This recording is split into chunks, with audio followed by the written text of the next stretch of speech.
Welcome to part 3 of my extensive look at crypto art and cryptocurrencies.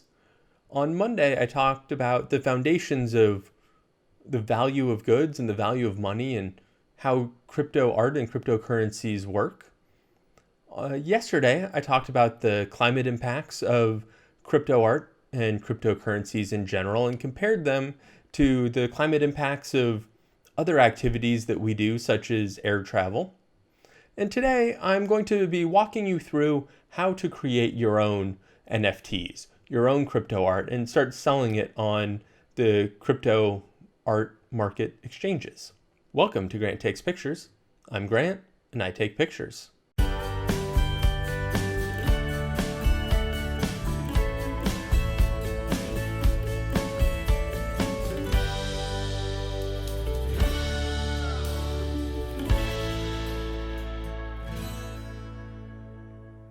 So before we get into how to actually create crypto art pieces to mint NFTs, let's talk a little bit about the marketplaces themselves. You can think of these crypto art markets as galleries where you can show your work. And there are different galleries that specialize in different types of work and that you have different levels of artists that work within them. A couple of the bigger crypto art markets are Foundation, Rarible, Super Rare, and OpenSea. So Foundation is invite only. Think of it as an exclusive gallery that only lets invited artists show their work, and their fees are actually pretty high. They charge a lot. When you make a sale, they charge a large commission, and they charge pretty high gas fees as well. If you remember from the video on Monday, gas fees are what you pay the Ethereum miners so they can do the transaction, transfer your artwork to the buyer and transfer the buyer's Ethereum into your crypto wallet. So the gas fees on Foundation are pretty high. But it's a really good place for artists who are new to crypto, but are well-established artists. That's the type of artist that will get an invite to Foundation. Next is Super Rare. It is very similar to Foundation. It is also invite only. It takes an 18% commission, so still a pretty high commission, but it's actually a higher commission than Foundation, but their gas fees are lower. And it's, again, really great for established artists who already have a fan base that they can sell their art to. Rarible is a little bit different. It is open to everyone, but they have a verification process for artists to make sure they are who they say they are.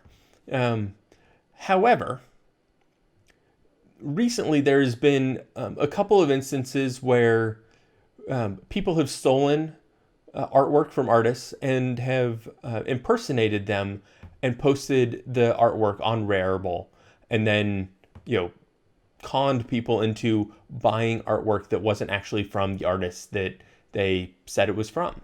So that's a little bit of a problem with Rarible right now that they don't seem to be addressing. And the final one, the one that I've been using, is OpenSea. Now OpenSea is great for new crypto artists, people who are new to cryptocurrencies in general, and people who don't have a large following. Because they allow anybody on, you can think of OpenSea as a flea market where just anybody can get a stall and hang up their artwork. And as people wander through, maybe they'll find one of your pieces and like it and buy it from you. That's the best way to think of OpenSea. It's not a gallery, it is a flea market. And so if you are okay with selling your art at a flea market, go to OpenSea. So let's look at how you would go about getting started at OpenSea. So here we are with our web browser. I am using Google Chrome, where I have not installed anything for OpenSea yet. I don't normally use Chrome, I normally use Firefox. So we are going to go to OpenSea.io. And this is the OpenSea website.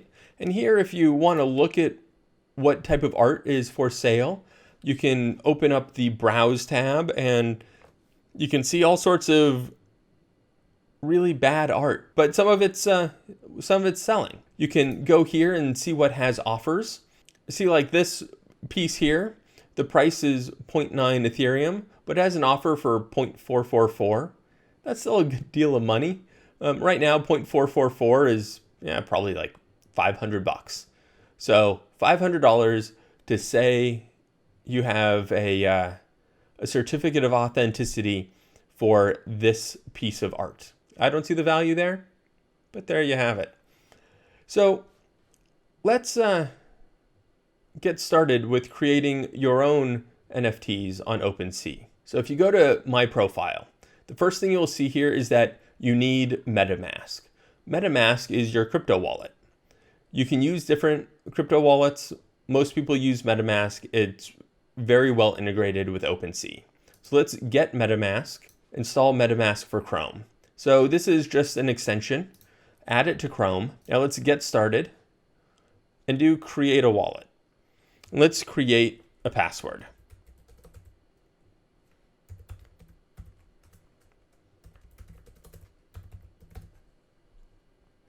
I've read and agreed to the terms of service. So it's going to give you these secret words. I'm going to hide them so you don't see them. But write these words down. And then it's going to have you confirm your secret backup phrase to make sure that you actually know it and wrote it down.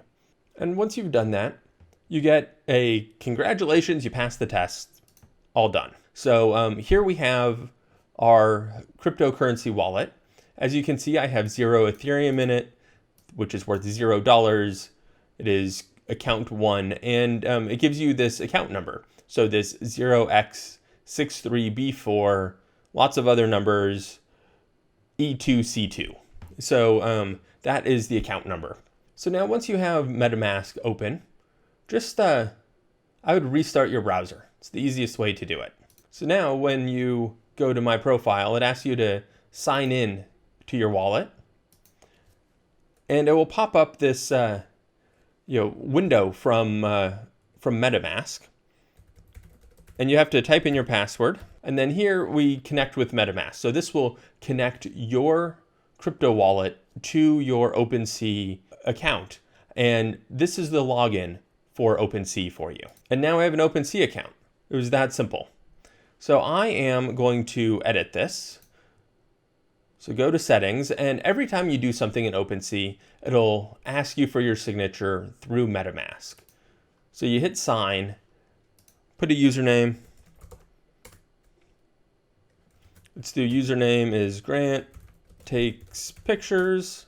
You can do all the same things you would do on a normal social media profile. You can add a profile picture, you can add a banner photo here, but you'll notice that it doesn't have any items in this account.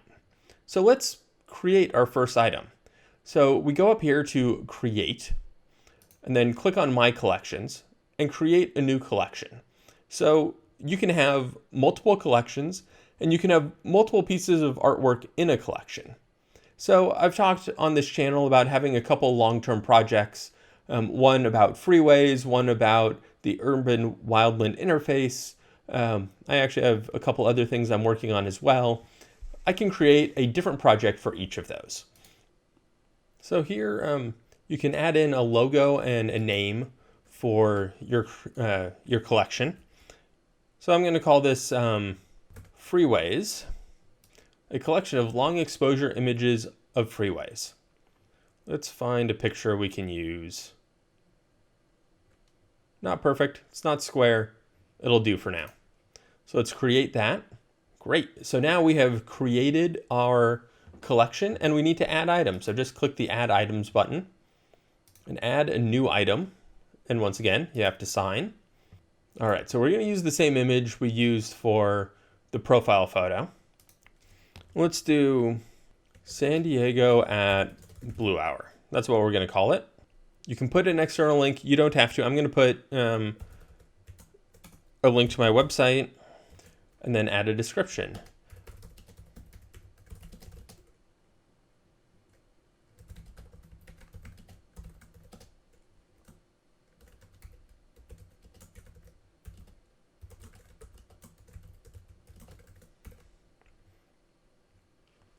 Now for properties, you can put things like what camera you used. So I used a Canon 5D Mark III. You can do your aperture, your shutter speed, all your XF data can go under properties. Generally, I leave levels and stats alone. I don't add anything there. And then when you get done, you just hit create. Here we have my NFT that I just minted. That's an NFT right there. Now, having an NFT in your own wallet, your own work, is nice and all, but let's sell it because that's what we're here for, to make money. So you have a couple different options when it comes to selling it. You can have a set price, which is just a normal $1 for it or whatever. You want 1 Ethereum for it. Or you can do a bidder. You can auction it off, and people can bid for it. I would say that only do the highest bid if you already have a big following of fans who will actually bid for your work. If you don't have a big following of folks, set price is a better way to go. So let's say I want half. And if you want, you can make it so it starts at a half. In fact, let's make it start at 1. And then you can have an end price of a half. And the price will start at 1 and then slowly decline to a half over 5 days or 3 days or a week or a month until somebody buys it. So let's say I wanted to do that for over 7 days. Now you hit post your listing. To post your first thing on OpenSea, it costs some money. In this case, it would cost us $57.73. You only have to do that the first time. You don't have to do that for every NFT that you sell on OpenSea, just on the first one. And this ensures that you're a real person kind of doing real human things, that you're not some scam trying to do this. So you have to put some real money in order to try to sell this. So at this point, you need to add money into your crypto wallet. So if you open up Metamask and you do buy, it has a couple of different ways you can buy. So I use Where. It's really simple. So you go to Where. So Where is super simple to use.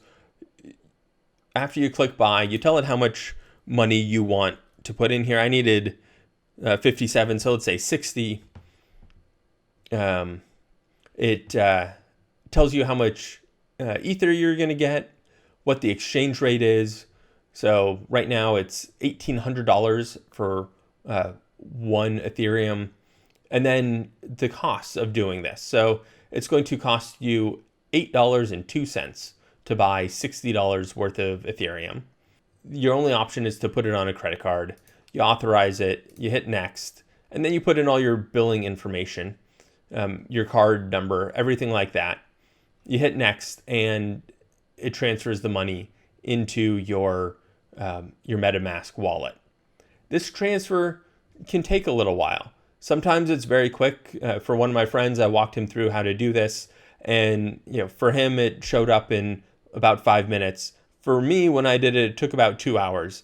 It was a little bit nerve-wracking when I did that, but it worked. So I saw the charge on my credit card long before I saw the Ethereum show up in my MetaMask wallet, but it ended up working. That is how you get started with making your own NFTs and getting involved in the crypto art market. So I hope this was a helpful and useful guide. And if so, hit that like button below. If you want to see tomorrow's video, hit that subscribe button. And normally I bring you a new video every Tuesday. So it's not always on cryptocurrencies. It's normally always on photography though. So hit that subscribe button. And until tomorrow for the last of this 4-part series on cryptocurrencies, have a great day.